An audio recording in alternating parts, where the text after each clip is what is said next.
Assalamualaikum warahmatullahi wabarakatuh. Halo warga bumi dimanapun kalian berada, gimana kabarnya? Angsuran aman? Kembali lagi bersama Bagong John dalam sebuah alur cerita film yang sengaja dibuat untuk mengurangi rasa pusing di kepala kalian dan juga agar kuota internet kalian tidak hilang sia-sia.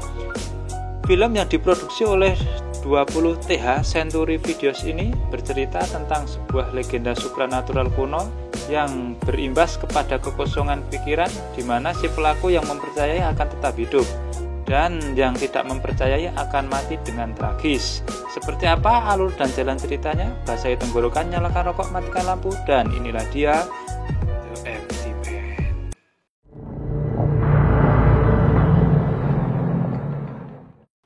Film yang berlatar belakang tahun 1995 menunjukkan 4 orang pendaki, yaitu Greg, Paul, Fiona, dan Bruty sedang melakukan pendakian di sebuah gunung bernama Ora Valley di Bhutan.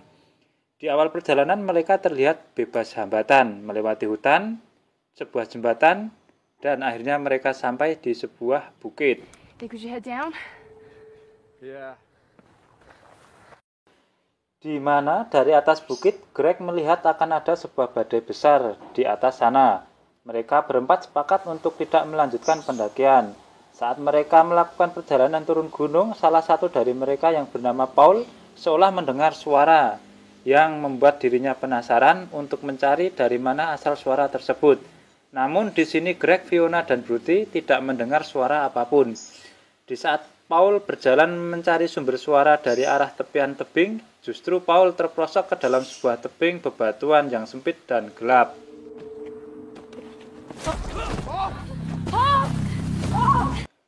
Dalam keadaan situasi yang semakin panik, akhirnya Greg memutuskan untuk turun mengecek apakah Paul masih hidup ataukah sudah mati, menggunakan peralatan yang mereka bawa, dan tiba-tiba Greg melihat sebuah kerangka berkepala manusia namun memiliki susunan yang abnormal. Justru Paul duduk bersila di hadapan kerangka tersebut. Saat Greg mengajaknya kembali ke atas, Paul berbisik, "Jika kau menyentuhku, kau akan mati." Namun Greg seolah tidak peduli dengan hal tersebut dan tetap mengangkat Paul untuk kembali ke atas bukit. What do you mean if I touch you? Sejak kejadian tersebut, Paul seakan mengalami koma, sekarat, atau lebih tepatnya kerasukan, yang membuat dirinya harus dipunji oleh Greg untuk turun dari atas bukit. Singkat cerita, sampailah mereka di sebuah rumah kosong tak berpenghuni. Karena cuaca yang semakin memburuk, akhirnya mereka memutuskan untuk beristirahat di sana. Saat Paul dibaringkan, Bruty menemukan sebuah tulang yang digenggam oleh Paul, serta sebuah bekas luka sayatan di kedua lengan Paul, yang kita tahu sebelum kejadian tersebut, Paul tidak memiliki bekas sayatan apapun. I don't know. There's nothing. Melihat kejadian tersebut, mereka seakan kebingungan karena tidak ditemukan luka serius dalam diri Paul. Namun dapat kita lihat, Paul hanya terdiam tanpa pergerakan apapun. Di malam hari saat Bruty menjaga Paul, entah karena penasaran atau gabut, yang jelas Bruty meniup tulang yang tadi digenggam oleh Paul. Sesaat kemudian, ada suara langkah kaki berjalan ke arahnya. Namun saat dia mengecek hal tersebut, dia hanya melihat Greg dan Fiona sedang beristirahat.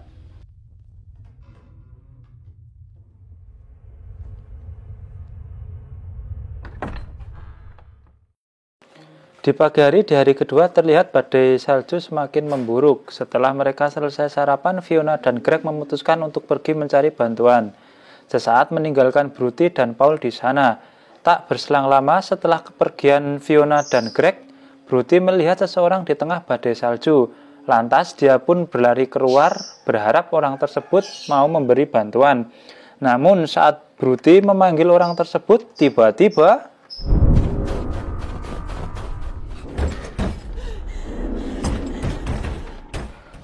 orang tersebut malah seolah ingin menyerang Bruty. Dia pun berlari masuk ke dalam rumah lalu menguncinya kembali. Dalam keadaan keweden, Bruty mendengar pintu digedor dari luar. Dalam waktu yang bersamaan, itu adalah Greg dan Fiona yang kembali ke rumah karena cuaca semakin tidak terkendali.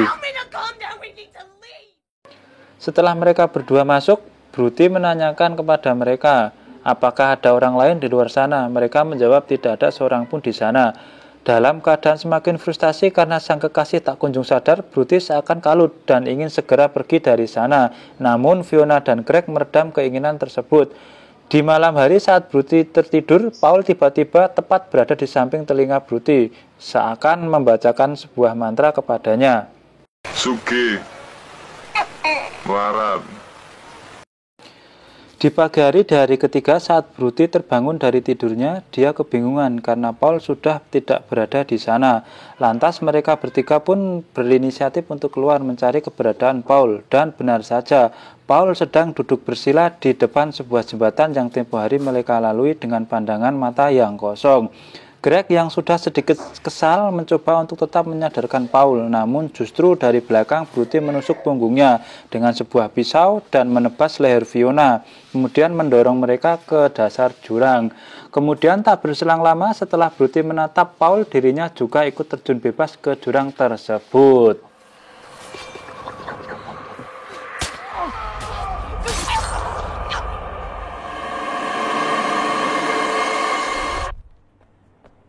Kemudian film berlanjut kembali di tahun 2018, lebih tepatnya di Missouri, Amerika Serikat. Terlihat seorang pria sedang berlari di tengah keadaan kota yang sepi, seolah tak berpenghuni, di mana pria tersebut bernama James La Sombra, seorang mantan detektif yang hidup menduda setelah bercerai dengan istrinya, hingga dia tak mempercayai akan adanya Tuhan dan kepercayaan lainnya.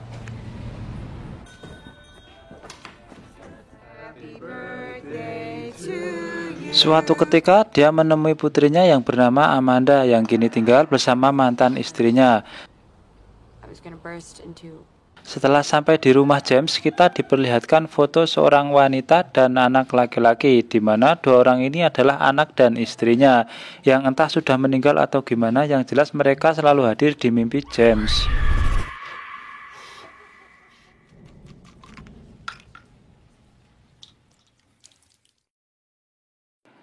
Cerita berpindah di rumah mantan istri kedua James, yaitu Nora. Saat itu mengetahui bahwa Amanda sudah menghilang entah kemana, yang membuatnya panik langsung menghubungi kepolisian dan James sendiri untuk melihat apa yang sebenarnya terjadi, karena ditemukan sebuah catatan tentang sebuah organisasi dan juga tulisan di cermin yang bertuliskan The Empty Man Make Me Do It. Di sini polisi dan James menduga bahwa Amanda diculik dan dibawa ke suatu tempat oleh seseorang atau organisasi yang tertulis di buku tersebut. They were close. Tak cukup dengan jawaban tersebut, jiwa kemandirian James yang seorang detektif bergejolak untuk melakukan solo karir dengan menemui teman-teman dekat Amanda. Salah satu diantaranya adalah Devara, yang mana saat diinterogasi James tentang hal apa saja yang mereka lakukan untuk beberapa hari ini, dia mengatakan bahwa 3 hari yang lalu dia, Amanda, dan kelima temannya sedang berada di sebuah jembatan di kawasan pinggiran kota, yang mana Amanda menemukan sebuah botol kosong. Kemudian dia mengatakan sebuah ritual untuk memanggil makhluk gaib bernama The Empty Man.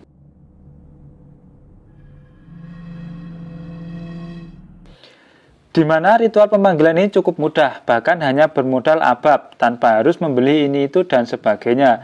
Setelah bernegosiasi, akhirnya kelima teman menuruti perkataan Amanda, meski hanya sekedar meniup botol tersebut. Namun berbeda dengan Amanda, yang bukan hanya yakin dengan sosok The Empty Man, bahkan Amanda sampai duduk bersila, kemudian meniup botol tersebut, ditambah memanggil nama The Empty Man itu sendiri. Dan tiba-tiba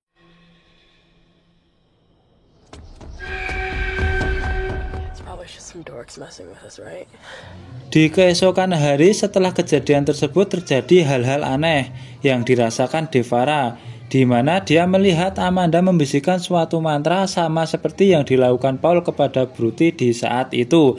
Bahkan saat belum selesai bicara dengan James, Devara bergegas pergi karena dia seolah sedang diikuti oleh seseorang. Suki, Melarat. No, I have to go.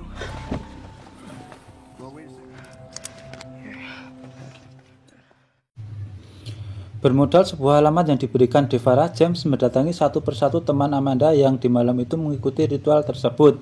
Anehnya, dari sekian teman Amanda, tak satu pun yang kembali ke rumah mereka. Di sini terlihat orang tua mereka seolah sudah pasrah dengan hal tersebut. Karena keyakinan legenda The Empty Man, mereka enggan untuk melaporkan ke pihak yang berwajib.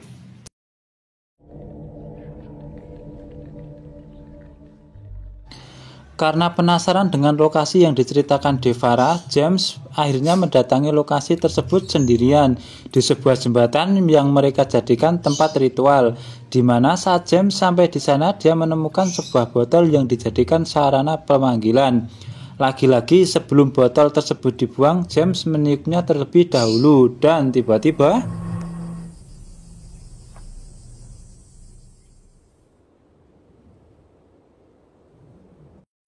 James merasakan sebuah hembusan angin yang datang ke arah dirinya. Kemudian James seolah mendengar sebuah suara dari bawah jembatan, yang mana saat James mengecek di bawah jembatan tersebut, alangkah terkejutnya karena di sana kelima teman-teman Amanda ditemukan dalam keadaan meninggal dunia dengan cara gantung diri. Sama seperti Bruty yang mengakhiri hidup dengan terjun bebas ke dasar jurang di kala itu. Di sini James menemukan sebuah tulisan di dekat kelima mayat teman Amanda, sama seperti pesan yang ditinggalkan oleh Amanda di rumahnya sebelum dia pergi. The Empty Man make me do it, yang artinya empty man yang memaksaku untuk melakukannya. Di waktu bersamaan, nasib naas juga dialami oleh Devara, di mana saat dia sedang mandi tiba-tiba didatangi seseorang yang langsung menikam lehernya menggunakan sebuah gunting secara membabi buta. Padahal terlihat Devara sendiri yang melakukan hal tersebut kepada dirinya sendiri. Ngeri. Kembali ke James yang sudah berada di ruangan komandan kepolisian, di mana bukan hanya warga yang percaya tentang legenda urban The Empty Man, tetapi di sini pihak kepolisian juga mempercayai hal tersebut karena mereka juga menemukan tulisan di dekat mayat Devara tentang The Empty Man.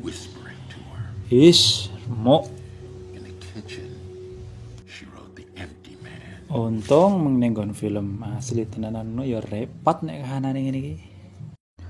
Sesampainya di rumah, James mencari tahu tentang organisasi Pontifex Institute menggunakan sebuah petunjuk yang ada, termasuk laptop milik Amanda. Di malam hari saat James tertidur, tiba-tiba dia mendengar suara langkah kaki mendekat ke arah kamarnya. Lantas dia terbangun dan mengambil tongkat untuk melindungi diri. Namun saat lampu dihidupkan, tak ada seorang pun di sana, hanya pintu rumah yang sudah dalam keadaan terbuka.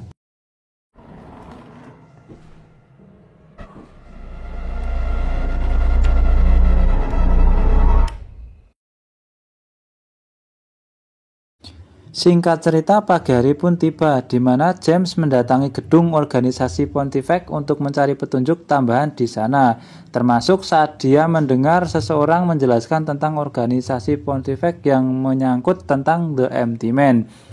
Di sana James juga menemukan sekumpulan orang yang bermeditasi dengan cara yang aneh, bahkan tergolong ganjal, hingga dia sampai di suatu ruangan. Di sana seolah dia disambut, namun sial, belum sempat dia mendekat, tiba-tiba penjaga datang dan mengusirnya keluar. How you doing?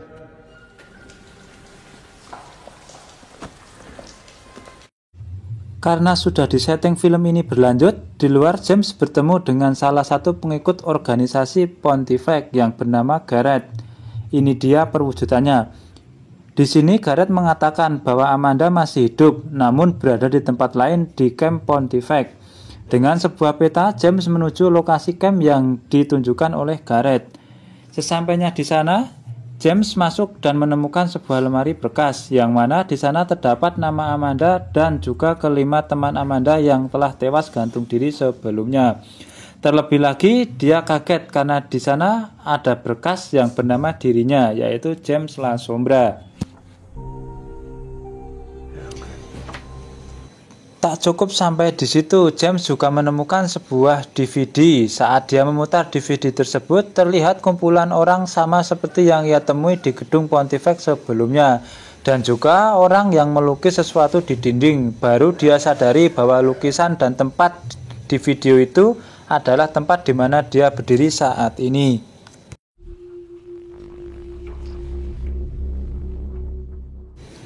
Ketika James keluar dari camp tersebut, hari sudah gelap. Kemudian dia melihat kumpulan orang yang berlari mengelilingi sebuah kobaran api besar, mengucapkan suatu mantra, di mana saat James mendekat seolah-olah api tersebut berputar kencang ke langit.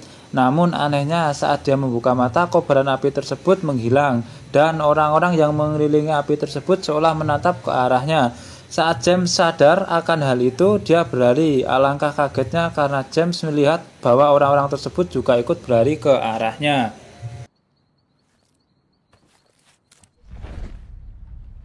Yeah, no.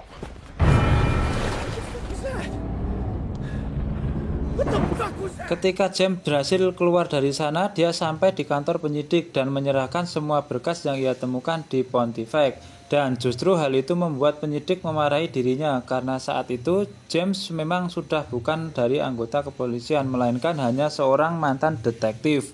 Sesampainya dia di rumah Nora, lagi-lagi di malam hari dia diteror dengan suara aneh dari luar rumah. Bahkan suara bel rumah mereka berbunyi. Saat dia mengecek hal tersebut, justru dia melihat sebuah boneka tepat di depan pintu rumah mereka, di mana boneka tersebut dia lihat tadi siang di camp Pontifex Institute.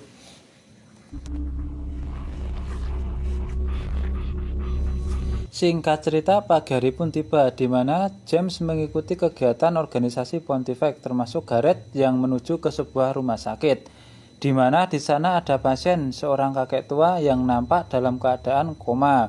Namun justru mereka semua seolah menyembah kepada si kakek tua yang terlihat tak berdaya tersebut. Saat James keluar dari rumah sakit tersebut, dia menyekap salah satu dari mereka, yaitu Gareth, dan menginterogasi di dalam sebuah mobil. Dia mengatakan bahwa orang tersebut adalah pengendali bagi para pengikutnya, termasuk Gareth sendiri.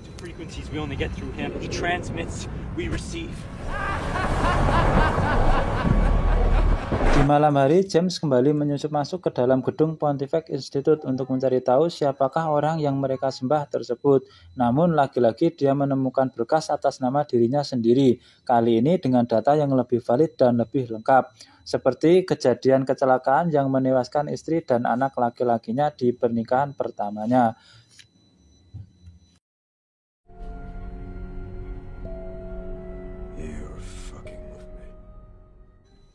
Ketika James kembali ke rumah sakit, tempat di mana si kakek tua tersebut dirawat, alangkah terkejutnya karena dia melihat Amanda berada di sana dalam keadaan normal, tak cacat ataupun luka sedikit pun.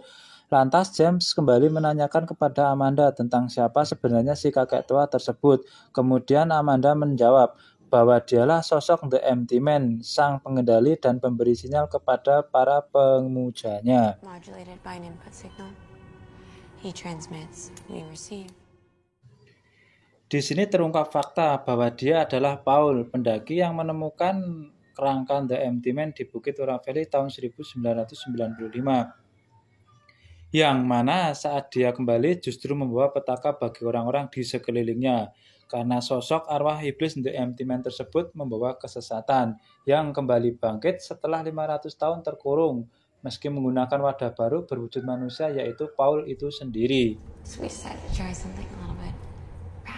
Seakan tak percaya dengan hal tersebut, kemudian Amanda mengatakan kepada James bahwa wadah baru The Empty Man adalah dirinya, di mana saat itu James seolah sudah berada di dalam dimensi yang berbeda, di mana di sana terdapat sebuah kursi kosong dan kerangka The Empty Man.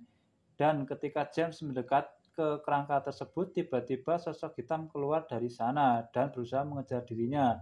Saat James terpojok, seolah dia menembak makhluk tersebut, namun tak berhasil, dan justru sebaliknya, dengan mudah makhluk tersebut menangkap James sendiri.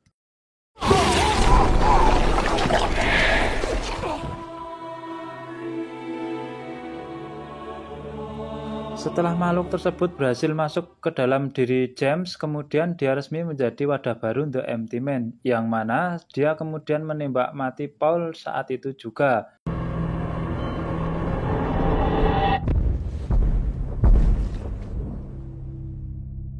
Dan ketika dia keluar dari ruangan tersebut, dia disambut staf rumah sakit dan para pengikut yang lain yang bersujud menyembah dirinya karena dia merupakan The Empty Man selanjutnya.